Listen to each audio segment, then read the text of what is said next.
मेरे ऊपर गुस्सा मत करिए, मैं तो आपकी उम्र का सम्मान करता हूं।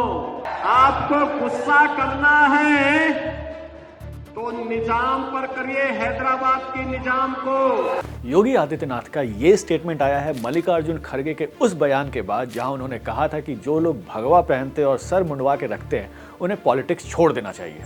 यहाँ तो सन्यासी कपड़े डालते हो, गेरुआ डालते हो, पॉलिटिक्स से बाहर हो जाओ। आदित्यनाथ ने खड़गे के इस बयान को अपने रिलीजियस आइडेंटिटी पर अटैक की तरह लिया और उन्हें याद दिलाया उन रजाकार्स का जिन्होंने खड़गे के फैमिली को जला के मार दिया था। योगी ने दावा किया कि खड़गे इसके बारे में इसलिए बात नहीं करते क्योंकि वो मुस्लिम वोट बैंक के खो जाने से डरते हैं। आपकी पूज्य माता को, आपकी बहन को, आपके परिवार के सदस्यों को जलाया था। इस सच्चाई को देश और दुनिया के सामने रखिए।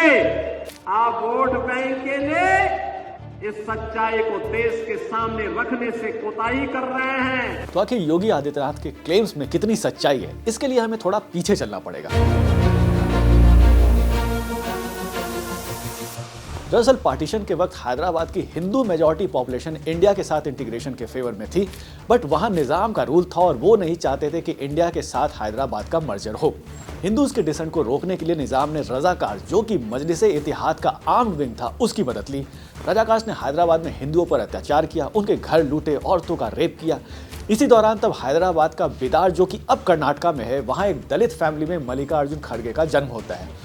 उस दौरान एक दिन जब खड़गे घर के बाहर खेल रहे थे और उनके पिताजी खेतों में काम कर रहे थे, तब रजाकार्स ने उनके घर पे अटैक किया और उसे आग लगा दिया। इस आग में खड़गे की माँ और बहन की मौत हो गई। पास्ट में खड़गे ने ये बात पब्लिकली एक्सेप्ट भी किया है। तेरी माँ मर गई, तेरी बहन मर गई, तेरे चाचा मर गए, मेरा घर पूरा उजाड़ दिया क्योंकि वो घर जला दिया गया एक जमाने में। तो सवाल है कि योगी आदित्यनाथ अब रजाकार्स की बात क्यों कर रहे हैं? अगर क्लोजली एनालाइज करें तो issue of Razakars resonates with the Marathwada region of the poll bound Maharashtra. Marathwada भी कभी हैदराबाद का हिस्सा था।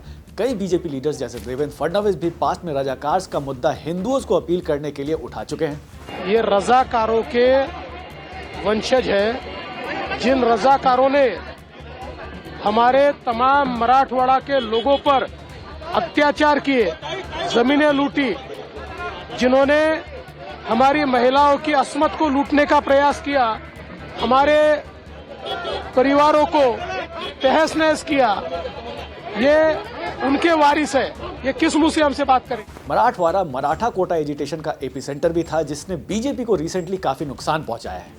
लोकसभा इलेक्शन में बीजेपी यहां की सभी 4 सीट हार गई थी और अब पार्टी असेंबली इलेक्शन में फिर से इस इशू को रेज करके वोटर्स को अपील करने की पूरी कोशिश कर रही है। Well, that's all for now. If you like this video, share it with your friends and family. Do not forget to subscribe to our channel India Today and Ask Them.